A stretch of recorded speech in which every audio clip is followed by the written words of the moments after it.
Mga kaibigan, sa araw na ito, inyong maririnig ang kwento ng isang ina na takot sa pakikipagsapalaran tungo sa dagumpay. Siya ay si Aida. Takot ako sa mga pagsisikap na walang katiyakan sa lungsod. Siguro'y dahil nakikita ko ang naging resulta ng pakikipagharimulan ng aking mga kalugar para sa kanilang mga anak. Napahawang kabiguan lamang ang mga sinapit at ang katotohanang hindi ako makabitaw sa mga kasaysayan ng nakaraan na hanggang sa ngayon pilit ko pa rin pinaninindigan. Doro, papasok na ako dyan sa loob, ha?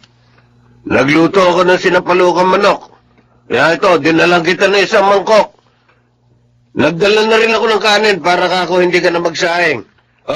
Lalapag ko rito sa lamesa mo. Maraming salamat lagi sa pag-aalala sa akin, Felix. Sino pa ba naman ang magtutulungan? Kundi tayo-tayo rin. Mabuti pa kumain ka na. Sige, habang mainit pa ito sabaw ng sinampalukan.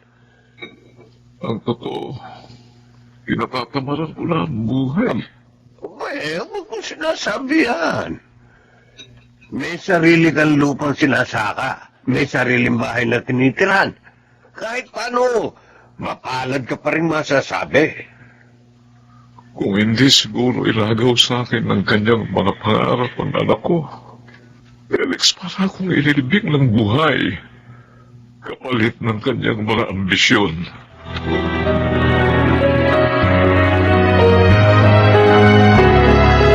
Elen, ang sabi ko yung mamitas ka na ng mga kalamansi ibebenta natin sa bayan. Bakit hindi ka pa kumikilos dyan? Sandali lang po, Nay. Inaayos ko lang po itong mga requirement ko na kakailanganin ko para sa pag-a-apply sa kolehiyo sa Maynila. Ano ka mo? Anong sinabi mo? Luluwas po kasi kami bukas ni Levi, papuntang Maynila. Mag-a-apply po kasi kami sa isang kolehiyo doon, kung saan naroroon yung mga kursong gusto namin. Software engineering po kasi ang gusto kong kunin, Nay. Hindi ba sinabi ko sa iyo sa trade school sa bayan ka mag-aaral ng vocational? Po? Narinig mo ako, ha, Milen?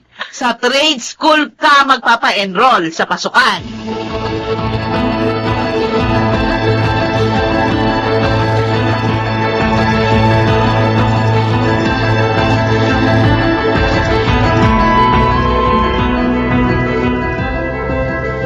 Pero tayo, wala po sa trade school yung kursong gusto kong kunin.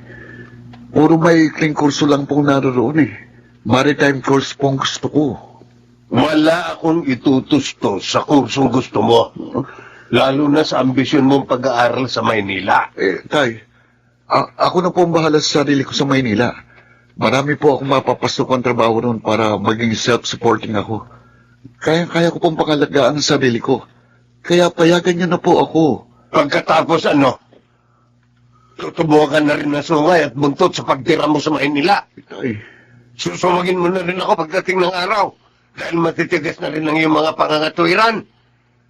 At ang pinakamasaklapang pwedeng mangyari, kalilimutan mo na ang ugat ng iyong pinagmulan.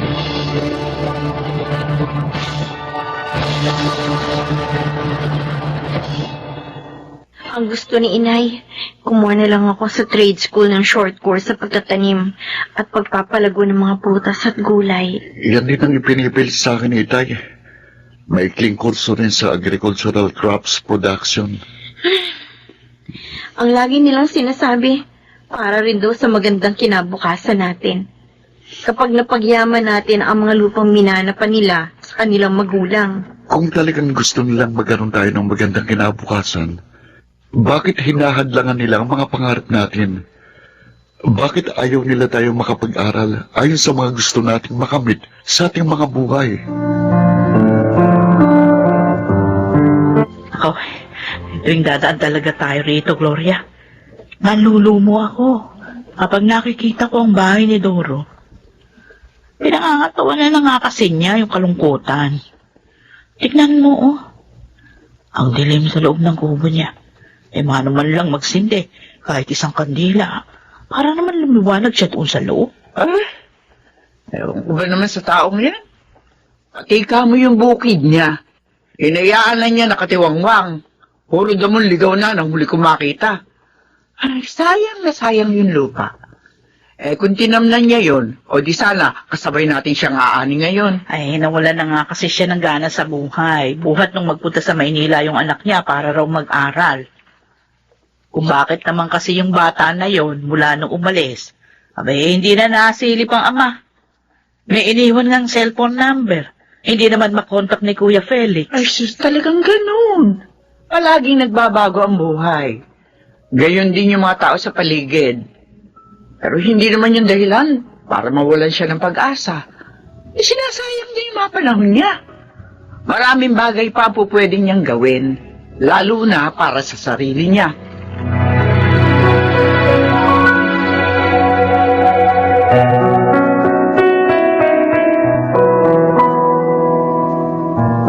Doro, ako uli ito.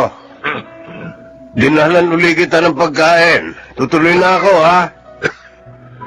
Sabi ko na naman sa'yo, huwag mo na akong dalang palang kung ano-anong pagkain.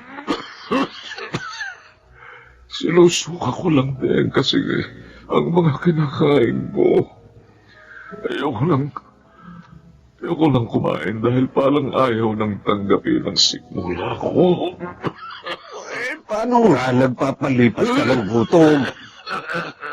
Ako, masama na yung ubo mo. Maigi yata samahan na kita sa health center para makapagpagamot ka ron. Hindi na. Ayaw ko namang gumaling. Ang gusto ko ay lumala na itong kalagayan ko. Para mamatay na ako. Gusto ko na talagang mamatay, Felix. Ayan ka na naman eh. Nawawalan ka na naman ng pag-asa. Kaya nga lagi kitang pinupuntahan dito para madama mong hindi ka nag-iisa. Karamay mo ako. Nandito lang ako. Salamat. Pero ramdam ko na ang nangangapos ng hininga ko. May mga oras na hirap na ako. Sana nga isang araw hindi na ako magising.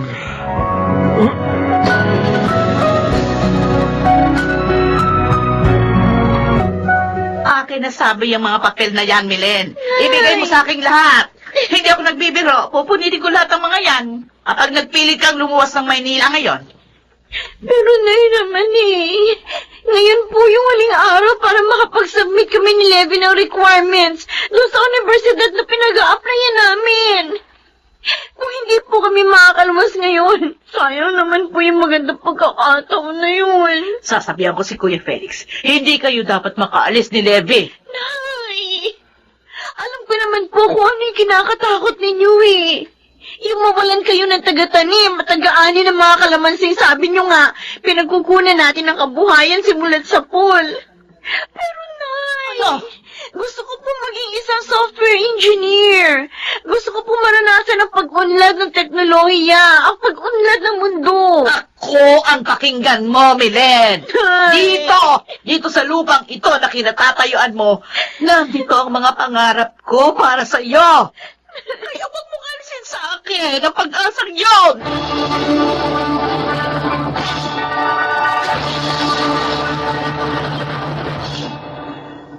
Ama mo ko, Levi.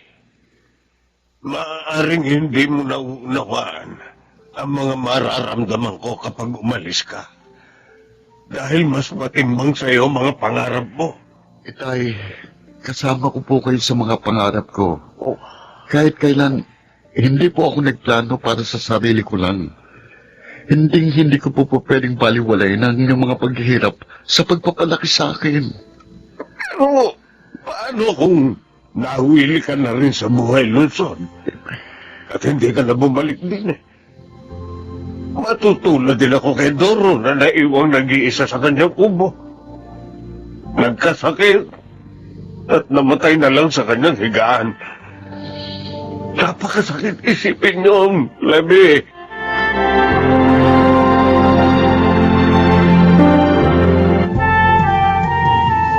Alam mo, Aida, nang pumasa ang anak ko sa isang scholarship program sa Canada, nakaramdam ako ng tuwa para sa kanya. Pero, nakaramdam din ako ng lungkot para sa sarili ko. Kasi nga nakalayo siya sa akin na malayong malayo. Pero naisip ko rin sa huli, may pangarapan ako para sa kanya.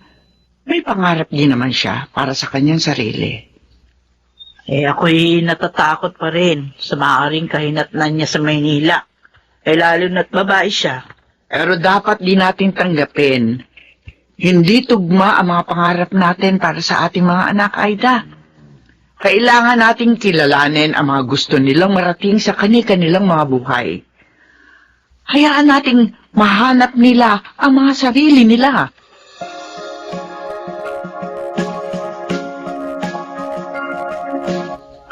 Siguro nga, dapat na akong bumitiw sa nakagisnan ko sa aming mga magulang.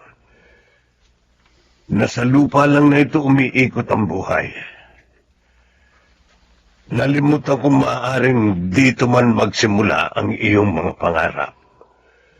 Pero maaaring hindi naman dito magtapos. Tay, pinapayagan niyo na po akong lumuwas ng Maynila.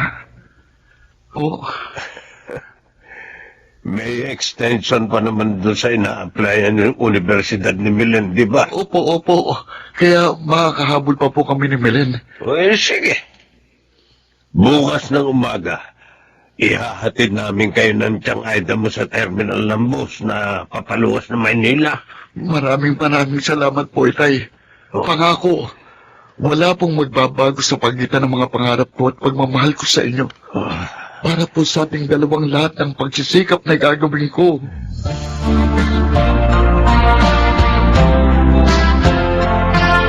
Ang ina niyo. Hindi na matapos-tapos ang mga luha. Oy, Belen, yung laging biling ko sa iyo, ha? Maging matapang ka sa buhay Maynila. Mabilis ang takbo ng buhay roon. Huwag po kayong mag-alala, Nay. Kaya ko po ang sarili ko. Paano ba ako mapapanatag sa pagkakalayo natin ito? Pangako po. Palagi po akong uuwi dito sa baryo. Ito pa rin mapangako mong yan, anak. Opo, Nay. Palagi rin kita hintayin.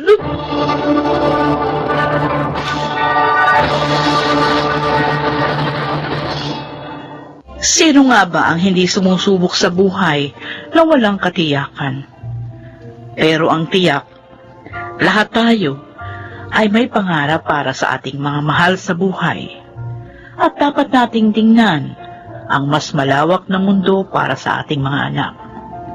Para sa kanilang mga sariling pagkakakilanlan. Para sa kanilang mga sariling layunin. Nagulat nga ako sa naging mabilis na takbo ng panahon. Huling semester na pala ni Milen sa software engineering. Naghahanda na siya sa kanyang pagtatapos. Tulad ni Levi, na nasa kanyang on-the-job training na rin sa kanyang maritime course.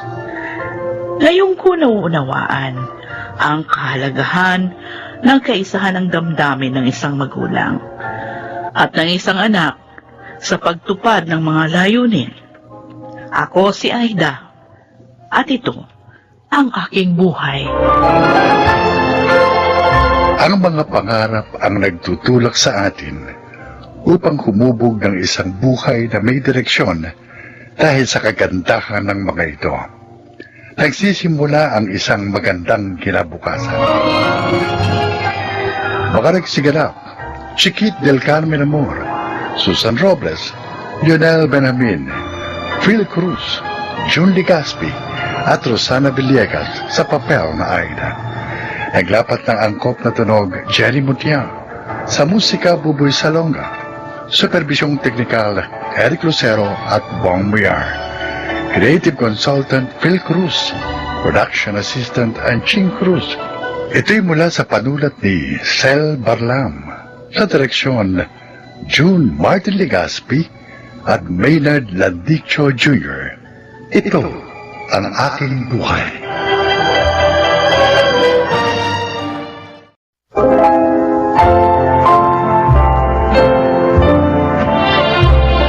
Magandang araw po mga giliw naming tagapakinig. Marinig natin ang kasaysayan ng isang dalaga na matagal nang nawalan ng pagpapahalaga sa sarili dahil sa uri ng pagtrato sa kanya ng kanyang kasintahan. Siya ay si Doris. Sabi ko noon sa sarili ko, ang una kong boyfriend ay siya na ring huli. Kaya nung magkaroon ako ng karelasyon, sinikap kong magtagal kami hanggang sa ikasal. Pero hindi pa man kami nagiging mag-asawa, nakita ko na kung anong klaseng tao siya. Hindi ba sabi ko sa'yo, tanggalin mo man dyan itong damit ko! Inubat na ba ang braso ko? Masakit! Ano ba? Inutil ka eh! Wala kang silbi! Ginawa ko ng lahat pero hindi talaga naaalis yung mantsa! Eh, ano ba gusto mo gawin ko? Kung hindi ka kasi tanga, hindi ito mamamantsahan! Bagong bili ko ito eh! Papalitan ko na lang! Mas mabuti siguro ikaw ang palitan ko! Ano?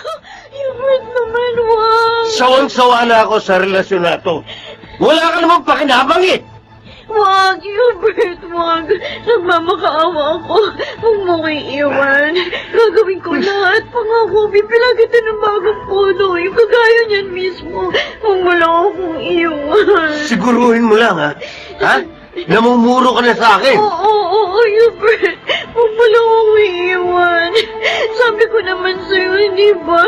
Hindi ko kayang mabuhay nang wala ka. Hindi ko kaya.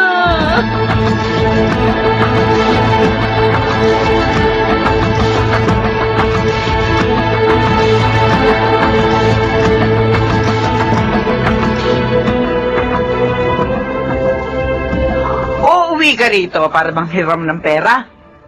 Anong klaseng ibiyado ka, ha, Doris? Sorry, Ma. Kapos lang talaga ako ngayon eh. Sabihin mo nga sa akin, may pinagkakagastusan ka bang iba? O baka naman ikaw ang bumubuhay sa boyfriend mo? Ma, hindi totoo yan. Ang dami mo na nakuhang pera sa akin. Talo mo pa yung estudyante pinag-aaral. Ma, sorry. Promise, mabayaran ko ang lahat ng mga nakuha ko kapag may nakuha akong mas magandang trabaho. Ay nako, ewan ko sa'yo, Doris. Ma! Pinag-aral kita, ginastusan. Tapos ngayon, talo mo pa ang pulubing uuwi rito sa bahay para manlimos? Saka tingnan mo yung katawan mo. Para ka na may 7 anak. Ano ba? Namibigyan mo pa ba ng oras yan sarili mo? Ha? Pagod lang ako sa trabaho. Ay, ito ang sasabihin ko sa iyo. Huwag na huwag mong hahayang madiskubre ko ang lahat ang ginagawa mong kalokohan. Dahil kapag nagkataon, malilintikan ka sa akin.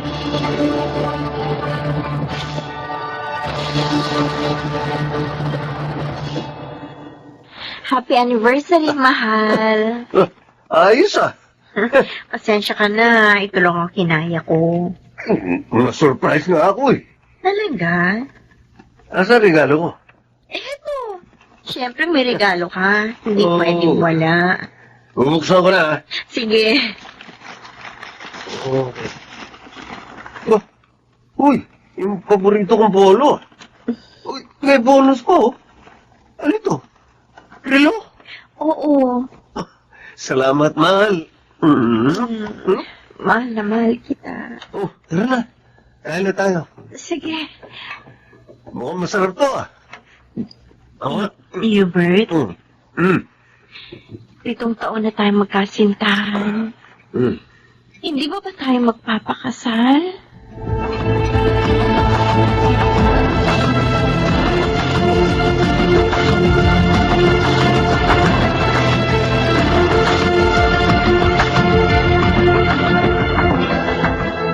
Ano, Doris? Ayaw ka pa rin pakasalan ni Hubert? Ay, bakit ba? Ano ba plano niya sa'yo? 7 taon na kayong mag-boyfriend, pagkatapos 5 taon na kayo nag-live-in. Ang problema pa, Hindi alam ng mga magulang mo na magkasama kayo sa isang apartment. Maghihintay na lang ako kung kailan niya na gugustuhin magpakasal kami. Alam mo, noon pa sinabihan na kita. Ayoko kay Hubert para sa'yo. Hanggang ngayon hindi yan nagbabago. Kasi wala ko nakikita kabutihang dinudulot ng lalaking yun sa'yo. Phoebe, Alam mo, hanggang ngayon, pinapanalangin ko na sana magising ka na sa katotohanan. Dahil ngayon palang inaabuso ka na ng lalaking yun. Eh, paano ka magkasal na kayo? Oh, ay mabuti na rin siguro yung huwag ka muna niya pakasalan or wag na. Para malaya kang iwan siya kapag nauntog na yung ulo mo. pero hindi ko kayang mabuhay nang wala si Hubert. Ano? Bakit? Siya ba may hawak ng buhay mo? Ha? Ng pag-iisip mo? Ng puso mo? Ano ka ba? Isipin mo, may trabaho ka. Ano ba meron si Hubert na hindi mo mabitiwan? Paano siya kapag wala na ako? Wala nang mag-aasikaso sa kanya. Wala nang tatanggap sa kanya bilang siya. Ayayang ka na naman dyan sa pagkakaroon mo ng savior complex. Gusto mo maging tagapagligtas. Ito lang masasabi ko sa'yo. Agad kasama mo si Hubert, hindi magbabagong takbo ng buhay mo. Habang buhay ka ng ganyan, baon sa utang, walang panahon sa sarili, at higit sa lahat, battered girlfriend. Ito tatandaan mo, Doris. Babae ka. At mahalaga ka. Hindi lang tagapag-alaga na lasing kung boyfriend ang papel mo sa mundo.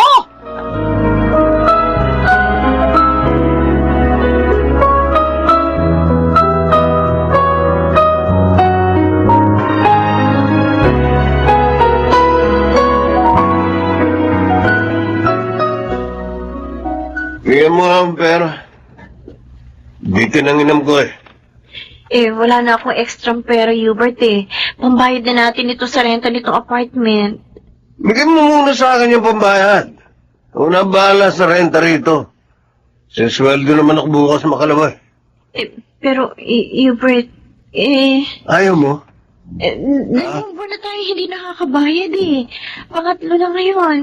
Kapag hindi ko to naibayad bukas, malalayasin na tayo dito.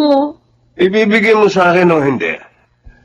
Hubert! Ibibigay mo sa akin o hindi? Ha? Ibibigay mo o hindi? Ibibigay ko na. Ibibigay mo rin pala eh. Gusto mo pa masaktan. Kung hindi ka ba naman taka? Tama na! Ibibigay ko na! Ito na! Pagluto mo ako ng nilagang baka. Pagdating ko mamaya, gusto kong makahigop ako ng mainit na sabaw. Ha? Pero pag... Gawin mo, sinabi ko. Kung hindi, dalawang mata mo ang pamamagain ko sa suntok. Naku, buisit! Paano ako makakapagluto ng nilaga? Wala na akong pera!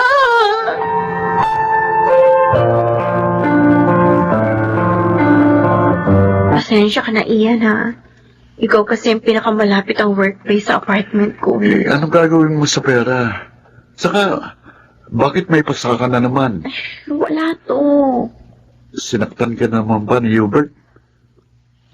Salamat dito sa pera. Ibabalik ko na lang kaagad ito. Doris, Ian, huwag mo na sana itong sabihin kay Phoebe. alam mo bang palaging nag-aalala sa'yo si Phoebe? Pasensya na kayo, ha? Kung gusto mo ng tulong, may angkal akong pulis. Pwede kitang tulungan sa sitwasyon mo. Salamat sa pag-aalala sa akin, Ian. Aalis na ako.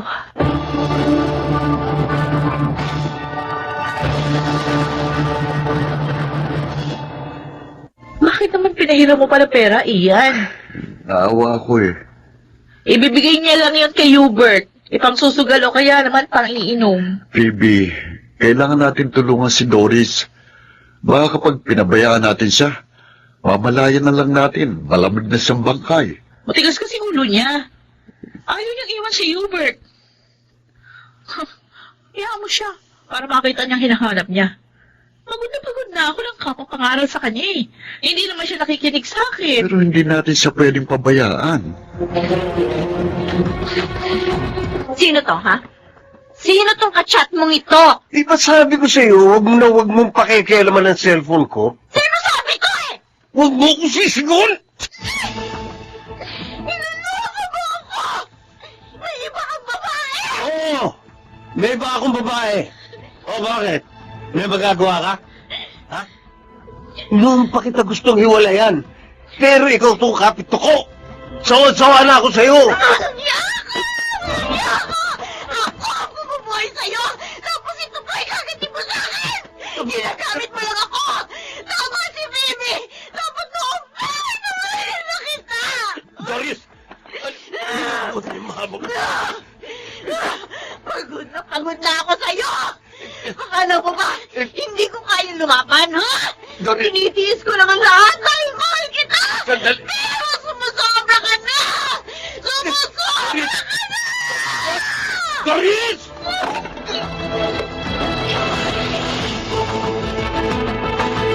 Tubig. Tubig. Oo. Painumin mo siya ng tubig. Ito na. Oh, Doris, uminom ka muna ng tubig. Pinaayos na ni Uncle ang reklamo mo laban kay Hubert. Huwag kang mag-alala, Doris. Doris? Ay, ano, Uncle? Oh, Ian. Hayaan ka muna naming makapagpahinga ngayon, ha? Ian. Phoebe, Oh, baka pwedeng samahan niyo muna siya sa ospital, ha? Opo, Uncle. opo, Angel. Para matingnan naman yung mga pasa niya, ha? Opo. At tuloy doon na siya makapagpahinga ng tuluyan, ha? Mhm. Nasa kustodiya na namin ang boyfriend mo, Doris. Huwag ka mag-alala. Magiging maayos din ang lahat, ha? Salamat po, Uncle. Ikaw naman, Phoebe, ha? Oh, Mapalad ka rito sa pamangkin ko. Mabait itong tao, ha? alam ko po yun. Ay, salamat. At Doris, Oo. huwag kang mawala ng pag-asa. Makakahanap ka rin ng taong pahahalagahan ka, ha? Salamat po. Okay, ganito. Bukas, kapag natingnan ka na sa ospital at nakapagpahinga ka roon, ha? Magbalik ka rito. Dahil kailangan namin ang statement mo. Okay?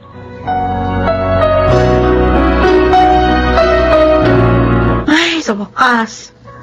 Nakalaya ka na sa isang nakakasakal na relasyon. Phoebe, ano na ako ngayon? Kaya ko bang magsimulang muli? Oo naman. Nakaya mo nga buhatin yung mabigat na upo ang yun para ipagtanggol yung sarili mo kay Hubert eh. Mabuti kang babae. Matapang. Maganda. At may kakayahan ka, Doris. Yan ang ilagay mo sa isip mo.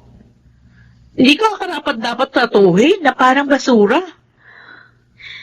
Salamat sa iyo, Phoebe. Salamat sa inyo. Kahit kailan, hindi kayo sumuko sa akin. Dahil kaibigan ka namin. At higit sa lahat, mahalaga ka sa amin.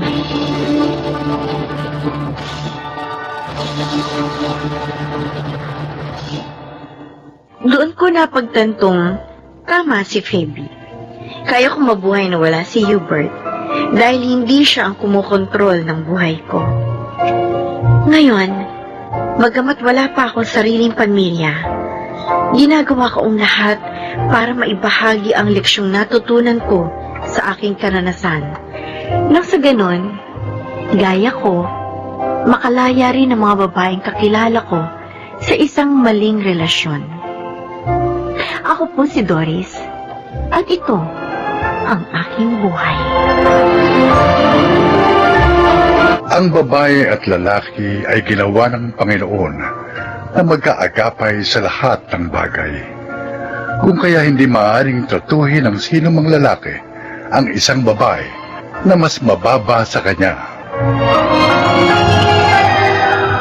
Mga nagsiganap, Rosana Villegas, Susan Robles, Jodel Benabin, Phil Cruz, June Legaspi at Chiquit del Carmen Amor sa papel na Doris. Naglapat ng angkop na tunog Jerry Mutia. Sa musika Buboy Salonga. Supervisyong teknikal Eric Lucero at Bong Villar. Creative Consultant Phil Cruz. Production Assistant Ching Cruz. Ito'y mula sa panulat ni Rita Labanon. Sa direksyon June Martin Legaspi at Maynard Landicho Jr. Ito ang aking buhay.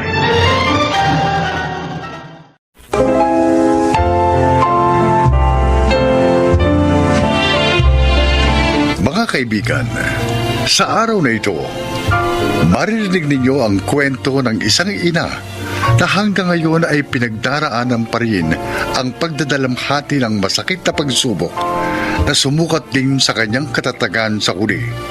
Siya ay si Lydia. Karnal na magkakaibigan ang mga magulang namin ni Hernan. Kaya naging produkto kami ng isang arranged marriage. Gayunpaman, sa kabila nun, maayos pa rin namin nagampanan ang mga parte namin bilang isang mag-asawa. At bilang mga magulang ng aming mga naging anak na sina Denzel at Kenji, na ngayon pareho ng mahuhusay na civil engineers tulad din namin ng kanilang ama. Pero dahil marami kaming naisang tabing mga pansariling pangarap ni Hernan nang kami kinasal, dumating ang sandaling nais din namin bigyan laya ang aming mga sarili para sa katuparan ng mga iyon.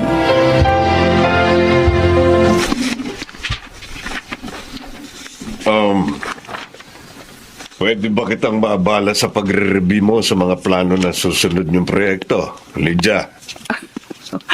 Oo naman, Hernan. Ang totoo, pinapasadahan ko lang ulit yung mga papeles na pinapacheck sa akin ng kumpanya. Teka. Bakit ba may pakiramdam ako mahalaga ang sasabihin mo? Alam mo namang noon pa man, gusto ko na maglakbay sa iba't ibang bansa.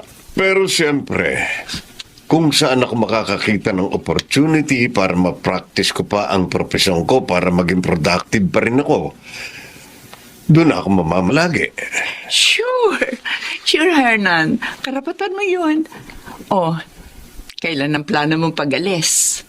As soon as possible. Sa Spain ang una kong destination. Gusto ko kasing maranasan ng Pasko ron eh. Okay. Tutulungan kita mag-impake ng mga gamit na dadalhin mo. Salamat. Simulat sa pool, napaka-supportive mo sa akin. Dahil ganun ka rin naman sa akin, Hernan. Sa buong panahon ng ating pagsasama, pinagkaloob mo sa akin at iginalang ang aking mga karapatan bilang iyong kabiyak. Pero para hindi magtampo sa iyo ang iyong mga anak, baka magpaalam ka rin sa kanila. Of course. Pwede ko ba namang makalimutan ang dalawang paborito kong engineers?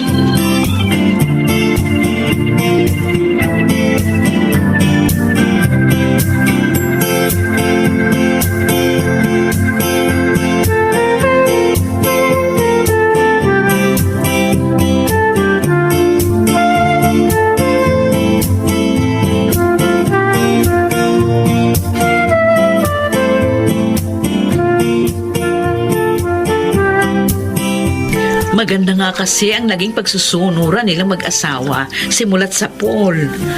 Kaya magaang nilang nadidesisyonan ang mga bagay-bagay. Kahit pa hanggang ngayong nagkaedad na sila. Yung katapatan ni Hernan kay Lydia, yun ang isa sa hinahangaan ko. Isipin mo arranged marriage sila. Pero ni minsan, hindi nakaisip ng babae si Hernan. At hindi ko rin sila naringgan ng issue tungkol sa pera. At kahit kailan, wala silang sinasabi tungkol sa isa't isa, kundi magagandang bagay lang. O di ba nga? Madalas sabihin ng iba, walang perpektong pagsasama. Pero tingnan mo napakaganda ng koneksyon ni na Hernan at Lydia sa isa't isa.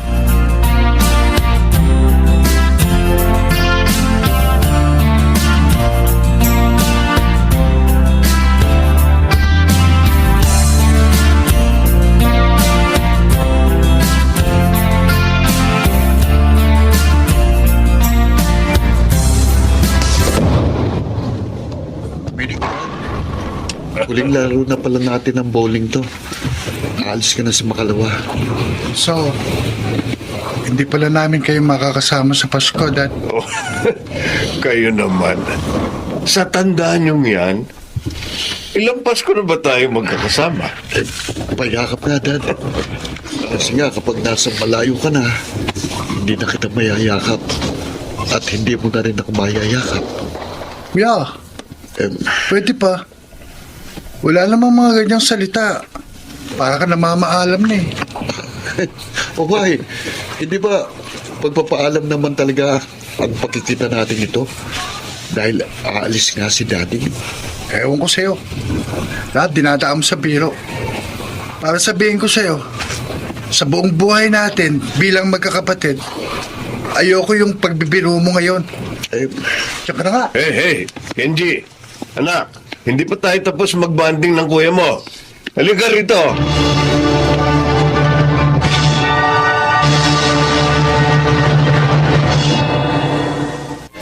Ma'am? Ma'am, ano nangyari kay kuya? Bakit itinakbo siya dito sa ospital? Wala na, kuya mo. Wala na, Kenji is dead. What? Paano nangyari yun? Ang lakas-lakas ni kuya eh. Wala naman siya sakit. Bakit? Naglihim siya sa atin. Matagal na siya may tumor sa utak. Abnormal ang paglaki ng mga selula sa loob ng kanyang utak. Nagpapagamot siya ng hindi natin alam. Ang masakit. Nakatanda pala siyang operahan next month. Pero hindi na siya umabot sa kanyang operasyon. Pero paano yun naalaman ng lahat ng ito? Yung doktor na-in-charge sa kanya ngayon. Iya pala ang neurologist ng kuya mo. Nasa likod niyang isunin ang sakit ng kuya mo. Ganito. Diyos ko. Sabihin mo hindi totoong lahat ng ito, ma'am. Sabihin mo hindi totoo.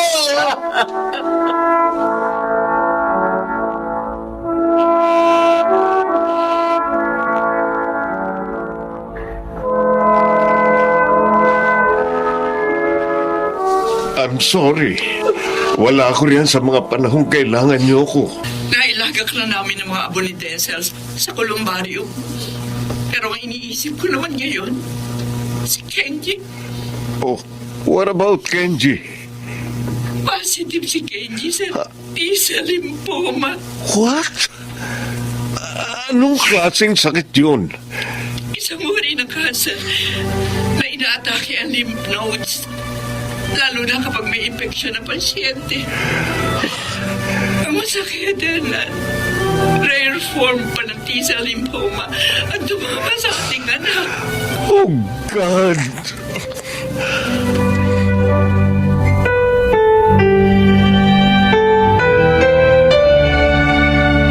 Saan daw nakukuha ang ganong sakit, Lydia? Hindi rin maipaliwanag ng mga doktor ang pinanggagalingan ng sakit.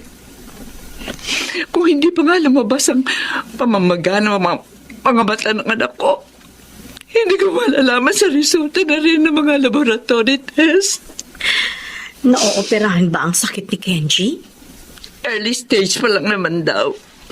Kaya ini-schedule muna siya para sa chemotherapy. Titingnan muna ng mga doktor ang response ang system niya sa chemo.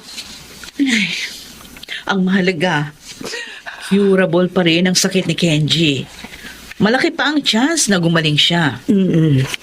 Dagdagan pa natin ang ating mga dasal. Natutrauma na ako sa mga nangyayari. Bakit ang mga anak ko pa? Bakit hindi na lang ako? Lydia, minsan, may mga tanong tayo na hindi natin maintindihan. Pero lahat, may dahilan. Naiyak kami mag-ina na malaman ang findings niya. Bakit pinagdadaanan namin ang ganito? Samantalang wala namang kaming ginagawa, kundi puro kabutihan.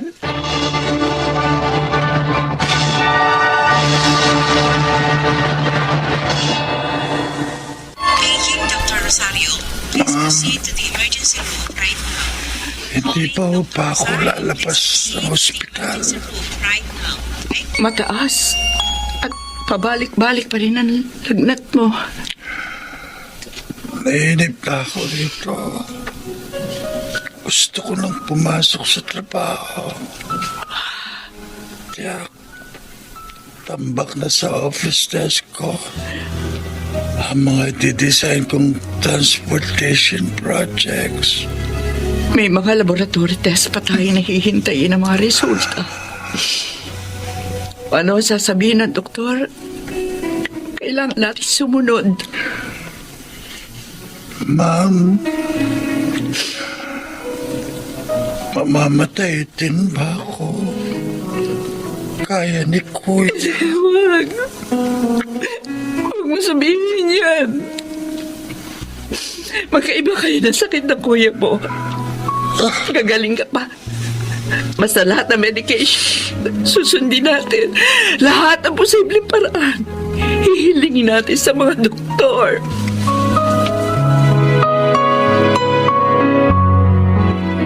Lydia, Hernan? nagulo ang isip ko nang malaman kong kalagayan ni Kenji. At walang pumasok sa isipan ko kundi kailangan kong umuwi dahil kailangan niyo ko rito. Maaari nga lang. Napigilan ang mga nangyayari, Hernan. Kailangan natin tanggaping may mga sitwasyong tulad niyan na hindi natin makokontrol.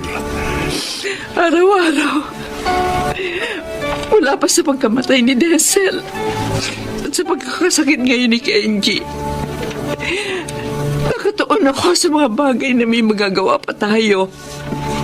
Lalo na ang pag-usal ng mga panalangin sa nasa itaas. Yung hiningi ko sa iyong kalayaan para lang maranasan ko ang mga bagay na pinananabikan ko. Napilit ko pa rin gustong samantalahin. Hindi na pala dapat. Ang mga yun ang nagmulat sa akin. Nahigit sa mga yun, may mahalaga pa rin akong papel na dapat gampanan sa inyo ng ating mga anak. Hindi mo na itutuloy ang mga plano mong paglalakbay. Kayo ang pinakamahalagang biyayang meron ako sa aking buhay, Lydia. At sa bawat Paskong dumarating, kayo ang pinakamagandang regalong hindi matutumbasan ng ano pa mang material na kasiyahang maibibigay sa akin ng mundo. At si Denzel, mananatili siya sa ating mga puso.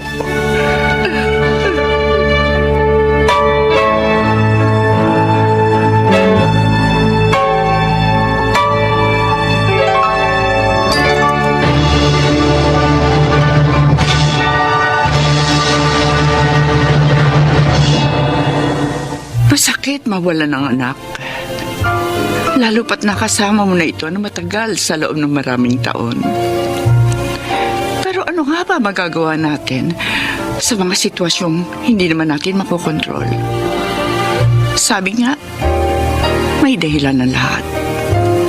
Tulad din ng magandang dahilan na ipinagkaloob pa rin ng may kapal upang makapiling pa rin namin si Kenji na hanggang sa ngayon ay nagpapatuloy pa rin sa kanyang chemotherapy. At sa mga pagitan namin ni Hernan, ang katapatan pa rin sa isa't isa ang palagi at palaging nagbubuklod sa aming mga puso. Ako po si Lydia. At ito po ang aking buhay. Napakahalaga ng pagtanaw ng tao sa pag-asa dahil ito ang magdidikta sa kanyang mga pagkilos. At kung bakit sa kabila ng madilim na kasalukuyan ay naniniwala pa rin tayong magkakaroon ng liwanag ang hinaharap sa bawat yugto ng ating mga buhay. Mga nagsiganap, Rosana Villegas, Chiquit del Carmen Amor, Jonel Benjamin, Phil Cruz, Bobby Cruz, at Susan Robles sa papel na Lydia. Naglapat ng angkop na tunog Jenny Mutia, sa musika Boboy Salonga. Supervisyong teknikal Bong Muyar at Eric Lucero. Creative Consultant Phil Cruz. Production Assistant Anchin Cruz. Ito'y mula sa panulat ni Sel Barlam. Sa direksyon Salvador M. Royales. Ito ang aking buhay.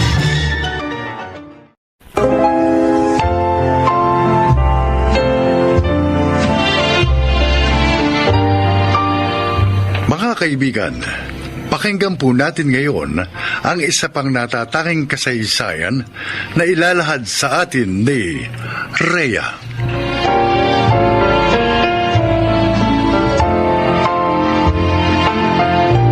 Sa kasalukuyan, masasabi kong masaya ang aking buhay dahil maayos ang aking pamilya.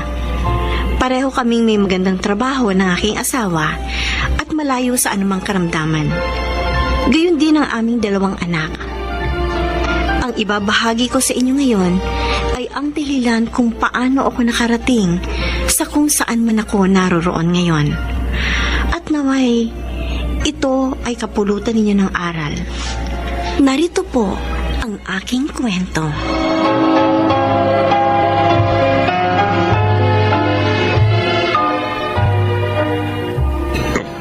Ay, nasaan na yung mga anak mo? Gabi na, wala pa rin.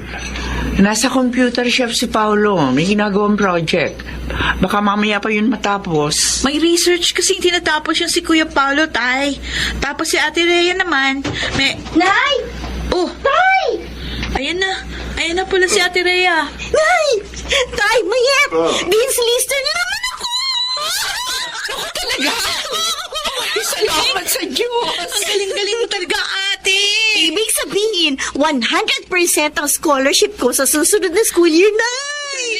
Naku, hindi na sayang ang lahat ng pagsusunog ko ng kilay gabi-gabi. Salamat sa Diyos. 2 semester na lang. Makakagraduate ka na sa kolehiyo. Oo, Nay. At kapag nakapagtapos na ako at nakakuha ako ng trabaho, hindi na kayo maglalako ng isda. Si tatay hindi na rin magbibilad sa palayan araw-araw para lang may panggastos tayo, hindi ba, Tay? Kumain ka na ba? Kumain ka na muna. Masama nalilipasan ng guto. Opo, Tay. Magbibihis po muna ako.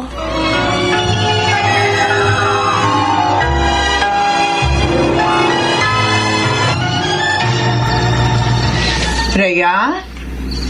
Oh, anak. Bakit naririto ka pa sa kusina? 10:00 na. Nakauwi na rin si Paolo. Bakit hindi ka pa natutulog? Oh, umiiyak ka ba? Huwag niyo ako alalahanin, Ninay. Ay, bakit ka umiiyak? Hindi ko lang pigilan. Eh, bakit nga? Kanina, ang saya-saya mo. Nagtataka lang ako kay tatay. Pakiramdam ko, hindi man lang siya natutuwa kapag may mga achievements kami ni na Paolo at Ellen sa eskwelahan. Noong mga elementary pa lang kami, kahit palagi kami first honor, ni minsan hindi man lang siya pumunta sa recognition at graduation namin. Noong high school, ganun din. Ni minsan hindi pa siya umakit sa stage para sabitan kami ng medalya. Bakit ganun? Bakit ganun siya, Nay? Hindi ba siya masaya sa mga naabot namin? Anak, Pag bumibisita dito sa bahay ang mga klase namin, di man lang niya batiin. Napipilitan lang ba siya na papag-aralin kami? wag. Huwag ka mag-isip ng ganyan sa tatay mo. Kung napipilitan siya, sana may narinig na kayo sa kanyang hindi maganda. Pero bakit ganun siya, Nay?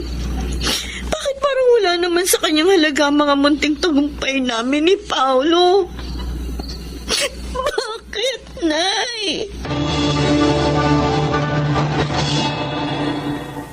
Isa, dalawa, tatlo, apat, lima, anim, pito. Ambo, Bakit? anong gagawa mo rito sa kwarto? At saka ano yung tinatago mo dyan sa likuran mo? Wala. May makatir rito sa likod ko, kinakamot ko. Bakit ba? Yung baon mo, nasa mesa na. Kunin mo na lang. Baka makalimutan mo na naman. Wala kang tanghalian mamaya. Maglalako ko ng isda hanggang sa kabilang barangay. Oo, sige. Ako nang bahala. Mauna ka nang lumabas. Kukuha pa ako ng damit na pamalit ko mamaya. O siya, sige. Kapag masyado ng tirik yung araw, magpahinga ka muna, ha? Uso raw ngayon yung, heat stroke yata yun. Masama ang masyado nabibilad sa sikat ang araw. Tandaan mo, mawawala ng saysay ang pagsisikap natin araw-araw kung buhay naman natin ang malalagay sa peligro.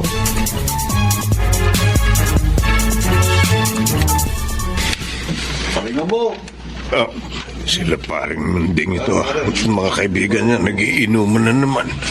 Pare, lapit ko muna rito. Mainit na nga ang panahon. Nagpapainit pa kayo. Ito kasi si Baldo. Nanalo sa sabong. May itinira naman si Maring Cora kahit papano sa wallet niya. Kaya ipinambili namin ng pampainit. Tagay ka muna. Hindi, Isa lang. wag na. Gutom na ako eh. Baka humilaban sikmura ako. Maiwan ko na kayo, ha? Sandali, pare. Yung anak mong bunso, panay ang computer. Masyadong magastos yan. Mabuti pa, bilhin mo na lang yung second-hand na computer namin sa bahay. Pwede pa yun? Talaga? No. Baka pwedeng ikwento mo kay Mrs. Bakit hindi ikaw na lang ang magsabi? Mas mainam kung siya na lang ang alokin mo. Pero huwag mo sasabihin una mo kung inalok ka. Aha? Talaga, Nay? Sa atin tong computer na to? Oo. Yay! May magagamit ka na, kuya. Hindi ka na magpupunta sa computer shop. Ano nga ko? May magagamit na tayo, kamo. Second hand lang yan. Kasi hindi naman natin kayang bumili pa ng bago. Ayos na ito, Nay. Oo nga, Nay. Mukhang bago pa naman, oh. Hindi naman yata ito masyadong nagamit. Ingatan nyo yan. Sabi kasi ni Paring Munding, 2 taon na raw yan na ginagamit ng anak nila. Nakagraduate na, nakakuha na maayos na trabaho. Kaya nakabili na ng bago. Inalok niya sa akin yan isang araw. Salamat po, Inay. Walang anuman. Hanggat kaya namin ang tatay nyo, sisikapin namin na maibigay ang lahat ng pangangailangan nyo. Nay, saan nga pala kayo kumuha ng pambili nito? Nung inalok sa akin ni Paring Munding, inalok ko rin sa tatay nyo.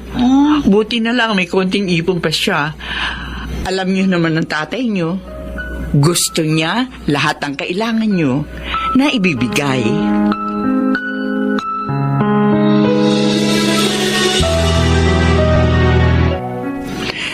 Ambo, may paparating na bagyo. Paano yung palay natin? Ipagagapas na natin na mas maaga kahit hindi pa gaanong hinog. Pag natuloy ang bagyo, tiyak na babahain yung palaya natin. Mabuti pa nga. Tay! Bakit? Bakit ba? Ano nangyari? Nagsisigaw ka dyan. Kumlaude ako! Oh! Totoo? Ay, kumlaude ako! Diyos ko, maraming salamat po. Nagbunga lahat ang mga sakripisyo mo. Ay, salamat naman po. Ambo, cum laude anak natin. Mabuti naman. Maiwan ko muna kayo't maghahanap ako ng makakatulong sa paggapas ng palay. Nay, si tatay, mukhang hindi na naman masaya. Ano ka ba? Hindi ka na nasanay sa tatay mo. Hindi lang kasi marunong ang tatay niyo magpakita ng totoo niyang nararamdaman. Pero sa kaibuturan ng kanyang puso, alam kong napakasaya niya para sa iyo.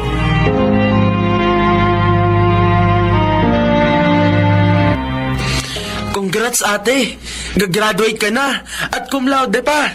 Salamat. Sa susunod na taon, ikaw naman. Tapos, ikaw naman, Mayer. Sisiguruhin ko, Ate Rhea, magiging cum laude din ako. Ang goal ko talaga, maging summa cum laude. Aba, mas mataas yan ah. Oo, para ipagyabang din ako ni tatay sa mga kainuman niya. Ha? Kainuman, kuya? Hindi ko pala naikwento sa inyo. Sabi ni Ninong Munding, napilit daw nilang tumagay nung isang gabi si tatay. Nakalimang tagay pa lang daw, nalasing na.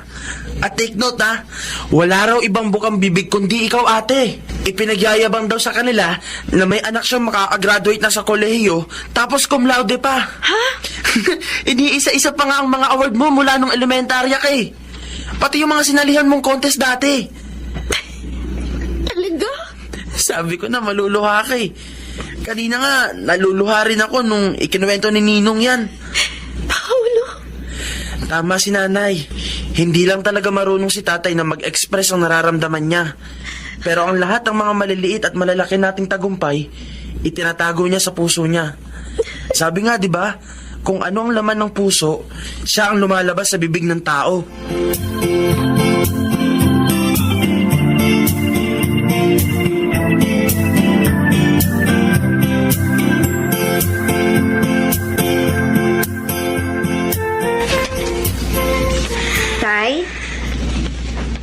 Tay, paalis na po ako. Iiwan ko na lang po itong polo ninyo. Polo? Opo. Binili ko po yan galing sa konting ipon ko. Suotin po ninyo bukas sa graduation. Gusto ko po na kayo ang sumama sa akin bukas. Naku ang nanay mo na lang. Hindi naman ako bagay sa mga ganyang seremonya. Hindi nga ako marunong magsuot ng sapatos. At nakakahiya. Ang dumi ng mga kamay ko. Puro pakalyo. Baka kung kailangan doon na makipagkamay sa mga tao, nakakahiya. Ang amoy ko, amoy kalabaw. Baka kung ano pa ang sabihin ng mga guro at kaklase mo. Kaya po ba ayaw ninyong nakikipag-usap sa mga kaklase ko? Kapag pumupunta sila dito? Kasi yan ang iniisip nyo. Ano naman ho, kung puro kalyo at marumi ang kamay ninyo. Tayo ang bawat kalyo at duming yan ay simbolo ng marangal ninyong paghahanap buhay para sa amin. Ano naman ho, kung mabaho kayo? Ang amoy po ninyo ay galing sa tumatagaktak ninyong pawis para maigapang kaming tatlong magkakapatid at mabigyan ng magandang kinabukasan. At kahit kailan, Tay, hindi namin kayo ikahihiya. Kung kailangan namin ipagsigawan na ang tatay namin ay isang magsasaka, gagawin namin. Hindi namin ikakahiya ang isang mabuting, masipag at responsableng padre de pamilya. Higit sa lahat, kayo ang pinili ng Diyos na maging tatay namin. At dahil dyan, Tay, napakapalad namin. Sa unang pagkakataon, dumalo si tatay sa graduation ko. Isa yon sa pinakamasayang araw sa aking buhay. May mga pagkakataon mang hindi natin nauunawaan ang ating mga magulang. Hindi natin maikakailang ang dahilan ng bawat pagpapagal at pagsasakripisyo nila para sa atin ay pagmamahal. Ang pagmamahal na yon ang nagdala sa akin kung nasaan man ako ngayon. Ako po si Rhea at ito ang aking buhay. Mga nagsiganap, Susan Robles, Leonel Benamin, Angelo Alcantara, Rosana Villegas, Phil Cruz, at Chiquit del Carmen Amor sa papel na Rhea. Naglapat ng angkop na tunog Jerry Mutia sa musika ni Buboy Salonga. Supervisyong teknikal, Eric Lucero at Bong Muyar. Creative Consultant Phil Cruz. Katulong sa produksyon, Anching Cruz. Ito'y mula sa panulat ni Rita Labanon. Sa direksyon, Salvador M. Royales. Ito ang aking buhay.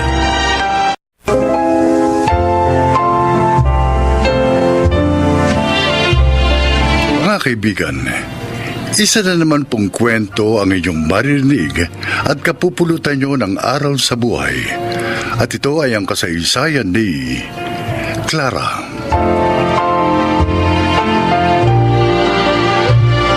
Labing-anim na taong gulang pa lang ako, ay naging kasambahay na ako.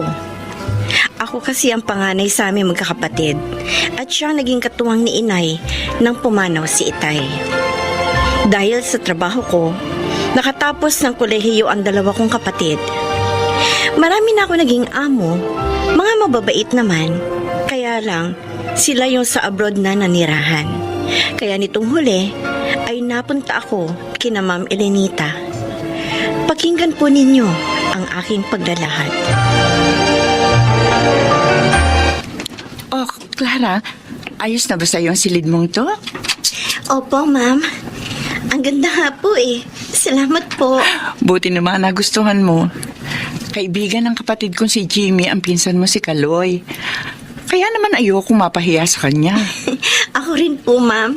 Ayoko po mapahiya sa inyo. Ayoko po masirang tiwala ninyo sa pinsan ko. Lalo na, kaibigan pala siya ng kapatid ninyo. Magkakasundo tayo kung ganon. May itatanong lang po sana ako, Ma'am. Ano yun?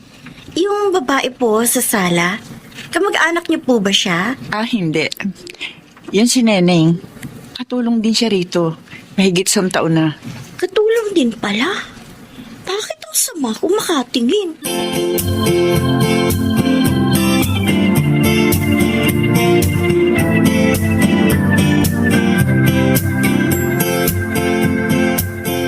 Clara, pagkatapos mo maglaba at magplancha, magluto ka ha? Bakit, Neneng? Di ba paglilinis ng bahay at pagluluto ang toka mo rito? Ay, buisit na to. Nagtatanong pa. Ano? Para naman matikman namin yung luto mo. Malay mo, sumama ang pakiramdam ko o di alam ko nang may magluluto para kina Sir at Ma'am. O, sige. At saka Clara, Ha? dapat kung anong iutos ko sa'yo ha, dapat sumunod ka na lang. Huwag ka na maraming tanong. Kasi, mas matagal na ako dito sa'yo.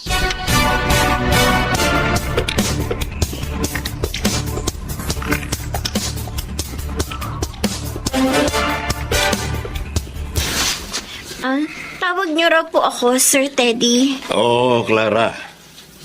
Masarap ka palang magluto. Nagustuhan namin ni Elenita ang luto mo kanina. Salamat po. Gusto ko sana, sa'yo na rin ipagawa ang pagluluto mula ngayon. Ho? Oh, ba't nagulat ka? Hindi naman mahirap yun, di ba? Madali lang naman yun. Mas mahirap pa rin ang maglinis itong bahay dahil malaki ito.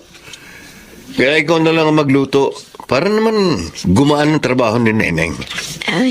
Opo, sir. Saka, kapag may iniutos si Neneng sa'yo, sundin mo. Nagkakaintindihan ba tayo?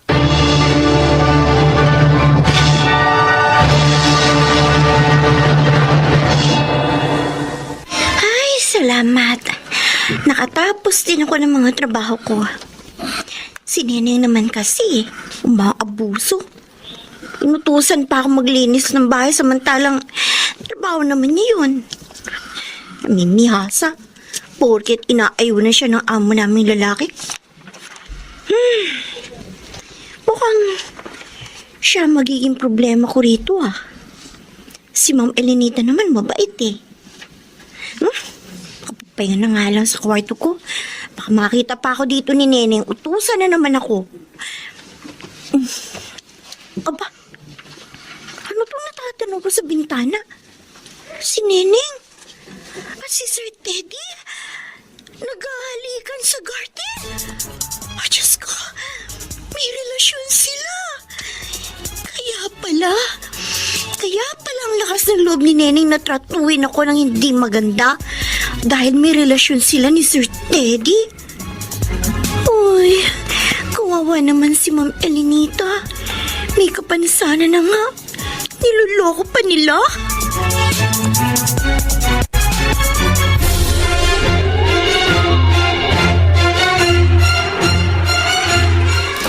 Tiyak na magagalit ang kaibigan ko kapag nalamang pinagtataksila ni Teddy si Elenita. Mahal na mahal ni Jimmy ang ate niya, Clara. Nasaan ba siya? Alam mo sa kalagayan ng ate niya?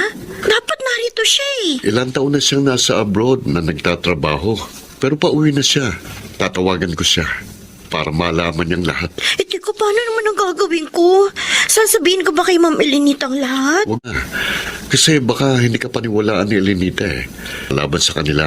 Pero, bantayan mong mabuti si Elenita. Para kung makaisip sila ng masama laban sa kanya, matulungan natin siya.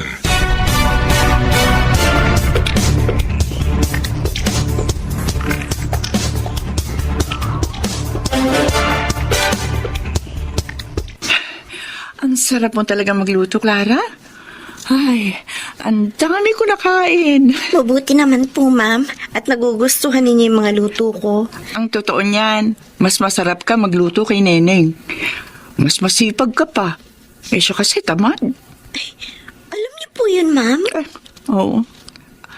Alam ko rin na madalas niya ipagawa sa iyo yung mga trabaho niya. Tagal ko na nga siyang gustong paalisin eh. Naghihintay lang ako ng tamang pagkakataon.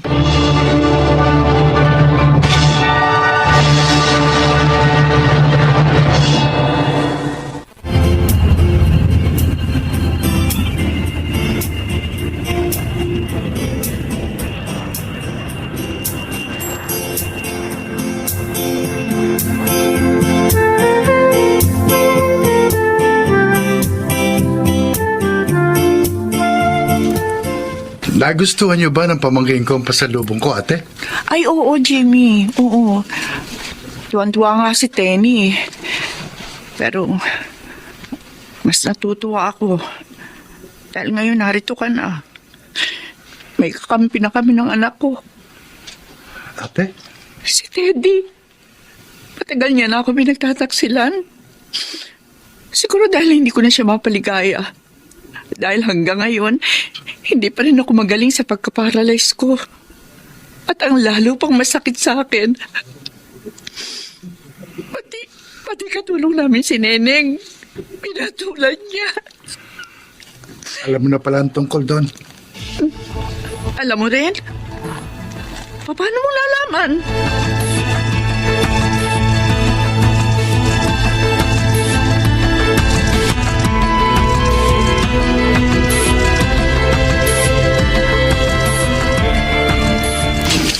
Elenita, ano ibig sabihin nito? Bakit sabi ni Clara, ipina-empake mo sa kanya lahat ng mga gamit ko? Dahil ito na ang huli sa dali mo sa pamamahay ko, Teddy. Pagkatapos ng pag-uusap natin, lalayas ka na. Ano? Ako? Pinalalayas mo? Wala akong alam na kasalanan ko sa'yo. Taksil ka! Maraming beses mo ako niloko.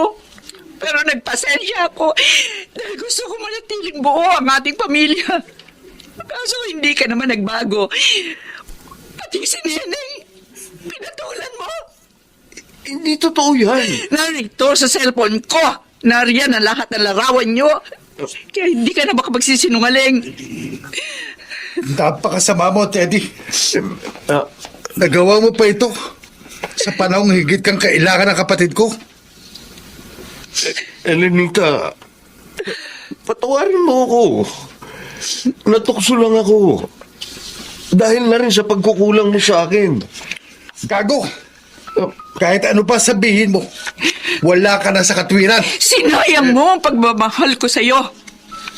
Lumayas ka na. Isama mo na yung katulong na kabit mo. Hindi na kita kailangan.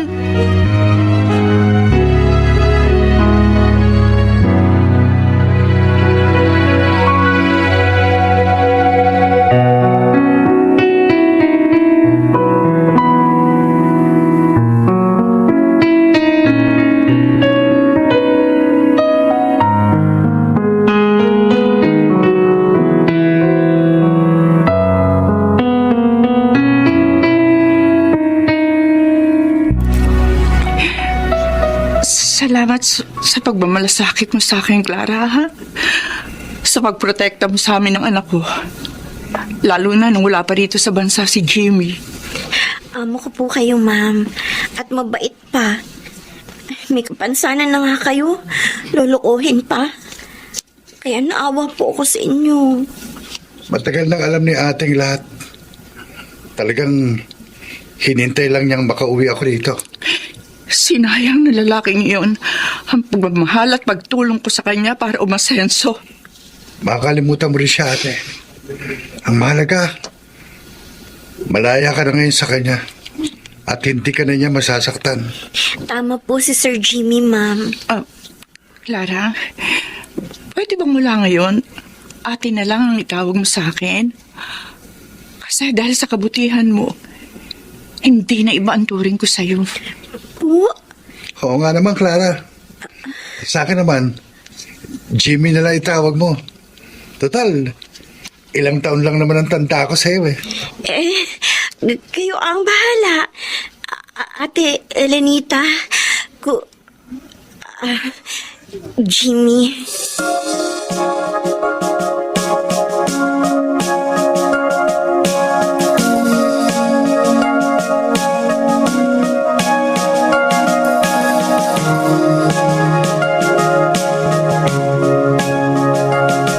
Jimmy, mukhang may tama ka sa pinsan ko ah. Uy, kanoy naman. Bakit mo itinatanong kung may nobyo na siya? Kung sakali bang ligawan ko siya, Oh, tututol ka? nakita mo na. Di umamin ka rin. Bakit naman ako tututol? Jimmy, kaibigan kita. Alam kong hindi mapapahamak sa yung pinsan ko. Kung gusto mo, ilalakad pa kita sa kanya eh. Kahit naman hindi mo gawin yun, handa akong patunayan kay Clara na tapat ang hangarin ko sa kanya.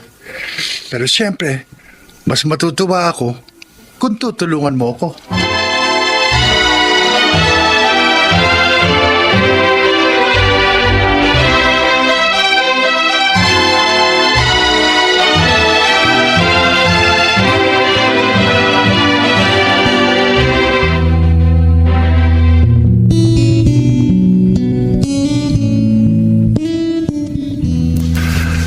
Napakaligaya ko, Clara.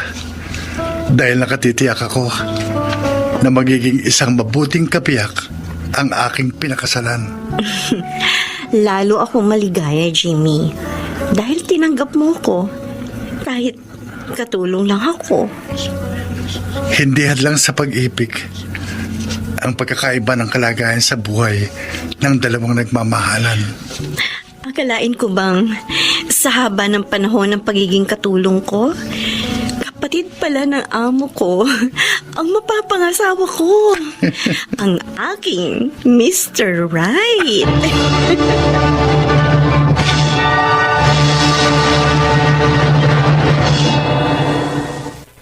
Isa na ang anak namin ni Jimmy. Sina Ate Elenita naman, kasama pa rin namin. Nakakalakad na siya.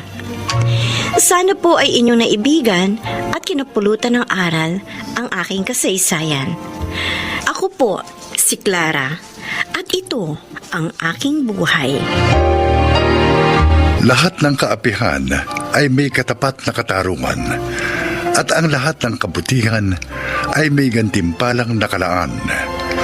Mga nagsiganap: Susan Robles, Lionel Benjamin, Rosana Villegas, Phil Cruz at Chiquit del Carmen Amor sa papel na Clara. Naglapat ng angkop na tunog Jerry Mutia sa musika ni Buboy Salonga.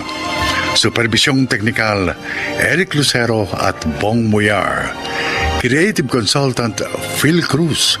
Production Assistant Anching Cruz. Ito'y mula sa panulat ni Telma Corporal Alcantara. Sa direksyon Salvador M. Royales. Ito ang aking buhay.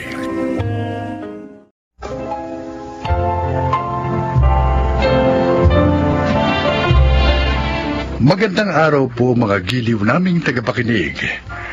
Maririnig natin ang paglalakad ng isang dalagang halos 2 dekadang nangulila sa kanyang ama. Siya ay si Mira. Bago pa ako ipinanganak, namatay ng papa ko. Ito ang sabi sa akin ni Mama ng mga kamag-anak namin at ng mga taong nakakakilala sa amin. Kaya ang tumayong tatay para sa akin ay ang bunsong kapatid ni Mama. Subalit, ika nga nila, walang lihim na hindi nabubunyag. Lilipat ka ng trabaho. Ang tagal-tagal mo na dyan sa kumpanyang yan. Tsaka maayos naman dyan ang sweldo, di ba? Mas mataas yung offer sa akin dito sa lilipatan ko, ate. Pero bago pa lang yan. Baka naman mamaya, mabankrupt agad yan, lalo ka mawalan ng trabaho. Huwag ka nang umalis dito sa trabaho mo, Nelson. Alam mo, ate, sa totoo lang, nagsasawa na ako sa trabaho ko doon eh. Paulit-ulit na lang, wala nang bago. Ako, Nelson, maging practical ka. Gusto mo mag-resign kasi nagsasawa ka na sa trabaho. Tapos, lilipat ka sa kumpanya wala namang kasiguruhan. Anong klaseng desisyon yan? Mabuti sana kung bata ka pa eh. Pwede mo sa akin sabihin yan. Sa edad mong yan, abay mahirap na makahanap ng trabaho. Paano kung biglang nagsara yan, lilipatan mo? Di nga ka. Ay, Uncle Nelson! uy, Bakit abot tenga na naman yung ngiti mo, Mira? First honor ako!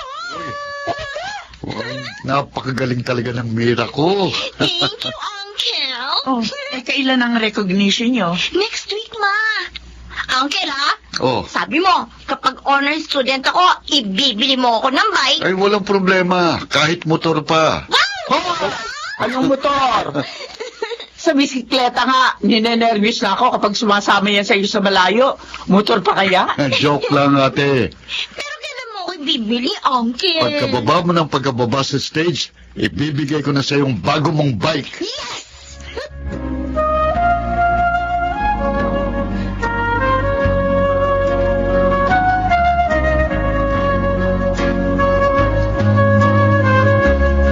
Hi, Pa. Honor student ulit ako. Sana nandito ka. Para ikaw na yung magkakabit na medalya ko. Tapos, magpapapicture sana tayo. Mira, Ma? bakit hindi ka pa natutulog? Matutulog na po. Kinakausap mo na naman ang larawan ng papa mo. Kung buhay pa si Papa, Ma, ano na kaya ang itsura niya ngayon? Siguro may balbas na siya. Tapos, may salamin. Baka kalbo na rin siya kagaya ni Uncle. Hindi natin alam. Posible. Paano yun, Ma? Walang bumibisita sa kanya sa puntod niya. Kasi nandun siya sa probinsya, doon siya nailibing. Nga, wala. Siguro napakalungkot ni Papa. Sige na, matulog ka na. Sige po, Ma. Good night, Ma. Mm. Good night, Papa.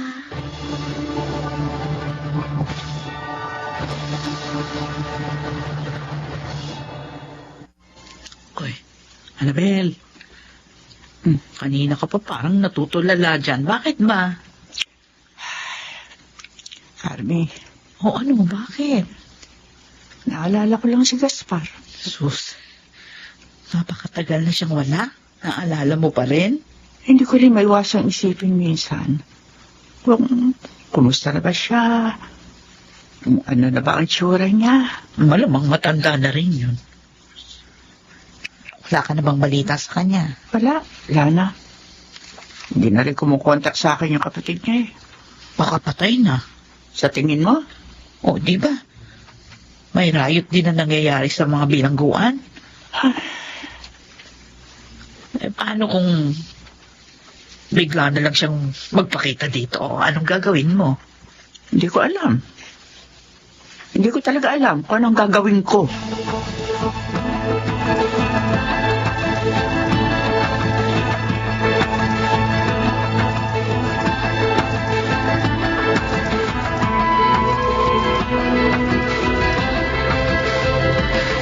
Ilang araw lang, lalaya ka na, Gaspar. Oo nga, Mantinoy. Siguro, kating-kating ang pa mong maglakad palabas dito sa selda. Sa totoo lang, Mantinoy, natatakot ako. Natatakot kang lumaya? Oo. Nauunawaan kita. Ganyan din siguro ang mararamdaman ko kung mabibigyan ako ng parol ngayong taon. Baka maramdaman ko rin yung nararamdaman mo. Sa tagal nating nakabilanggo, hindi na natin alam kung paano mabuhay ng malaya. Hindi ko alam kung may buhay pa ba akong babalikan paglabas ko rito. Uy, di ba't may pamilya ka? Hindi kami kasal ng kinakasama ko, Mantinoy. Pero may anak kayo. Meron. Uy, mali mo. Inihintay ka pa rin ng pamilya mo. Mula nang malipat tayo rito, sabi ko sa kinakasama ko, huwag na niya akong bisitahin. Kaya baka paglabas ko rito, mag-isa ko na lamang nahaharapin ang panibagong buhay.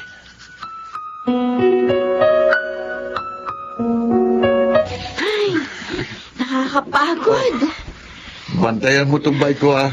Bibili lang ako ng tubig. Sige po, Uncle. Pupunasan ko nga muna itong pawis ko. Init.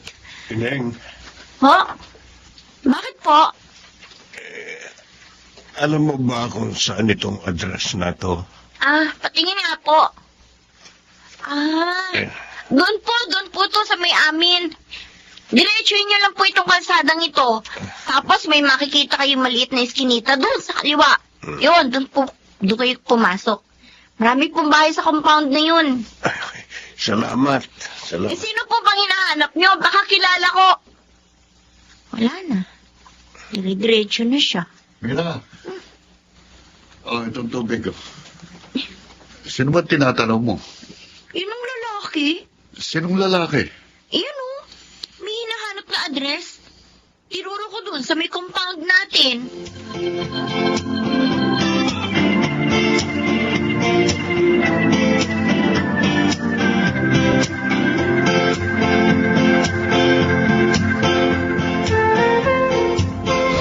Ay, maraming salamat dito sa ulam, Carmi, ha? Kasi naisip ko, baka hindi ka na naman nagluto. Kasi linggo. Ay, oo, eh. Text ko sana si Nelson para bumili na lamang ng ulam. Ay, ganun ba? O, siya, sige. Aalis na ako. Ay, nasan nga pala yung anak mo? Ay, ayun. Kasama ni Nelson, nagbibisikleta. Mabuti yan. Nang nakapag-ehersisyo. Oo nga, kaya lang, nag-aalala ko kapag masyadong lumalayo. Kasama naman si Nelson eh. Tiyak na hindi nun pababayaan si Mira. Para niya na rin anak si Mira. Sinabi mo pa. Kaya nga hindi na nag-asawa para daw maalagaan niya si Mira. Gusto niya lumaki yung anak ko na may tumatayong ama. Napakapalad mo sa kapatid mo na yun. Ay, siya, sige. Ako'y tutuloy na. Ay, sige. Salamat ulit sa ulam. Maliit na bagay. Ihahain ko na ito sa mesa na sa ganon. Pagdating ng dalawa, kakain na lang. Ay, may naiwan yata itong si Carmi. May naiwan ka baka... Annabel, Gaspar?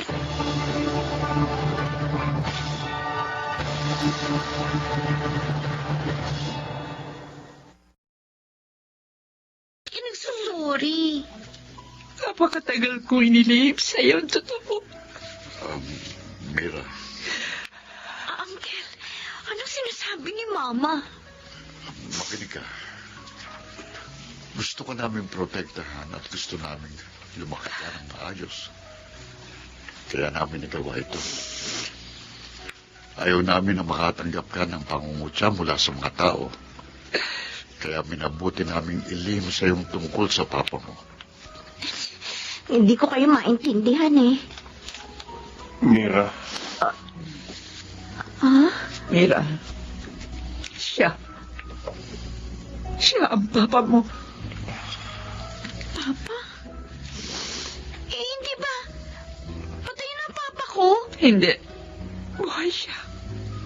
Buhay siya, anak. Anak, Buhay. Buhay ka? oo. Buhay ako. Pwede ko bang hawakan ng pisngi mo? Oo. Oo, anak. Totoo nga. Hindi nga ito panaginip. Mira, anak. Maaari ba kitang yakapin? Papa! Naku.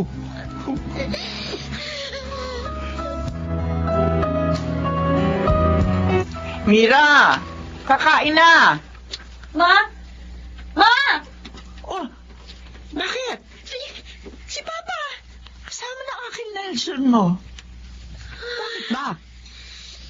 Akala ko kasi nawala na naman siya eh. Ay. Gusto mo ba talaga makasama ang Papa mo? Oo, Ma. Kahit dati siyang bilanggo. Kahit dati siyang drug pusher. Mm-mm. Talaga? Kahit ano pa siya. Gusto ko kasama ko siya. Papa ko pa rin naman siya kahit ano o sino man siya. Hindi na yun magbabago. Mula nang bata ako hanggang ngayon. Araw-araw ko siyang kinakausap, pinlarawan niya. Kahit wala siya. Pakiramdam ko, kasama ko pa rin siya. Pagkakaiba nga lang ngayon. Kasi nakikita ko siyang gumagalaw, humihinga, nagsasalita. Napakabuti mo, anak. Hindi ako nagkamali ng pagpapalaki sa'yo. Salamat, Ma. Dahil hinayaan mo malaman ko ang totoo. At makilala ko ang totoo kong ama.